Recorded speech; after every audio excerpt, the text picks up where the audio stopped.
Hello বন্ধুরা, তোমরা সবাই কেমন আছো? আশা করছি খুব খুব খুব ভালো আছো, আর আমিও খুব ভালো আছি। চলো আজকে আরেকটি নতুন ভিডিও এবং তার সাথে নতুন থালি নিয়ে চলে এসেছি। তার আগে সবাইকে জানাই গুড আফটারনুন। আজকে আমরা নিয়ে চলে এসেছি লাঞ্চ থালি। চলো লাঞ্চ থালিটা কেমন তাহলে তোমাদেরকে দেখিয়ে দিই এবং এতে কী কী আছে তোমাদেরকে সেটা বলে দিই। আমার ভিডিওটা যদি ভালো লাগে অবশ্যই তোমরা লাইক করে দিও, ঠিক আছে? আর যারা নতুন বন্ধু তারা কিন্তু সাবস্ক্রাইব করতে ভুলো না। চলো তাহলে খাবারগুলো শেয়ার করে নিই।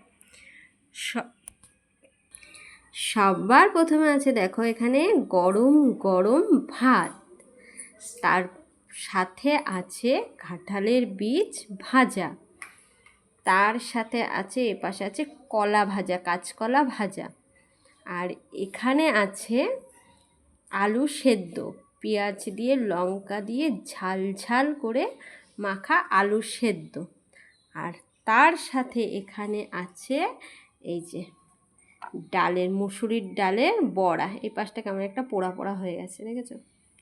তার সাথে এখানে আছে ডিম কারি, ঠিক আছে? একদম ঝোল নেই, জাস্ট ডিম কারি, ঠিক আছে?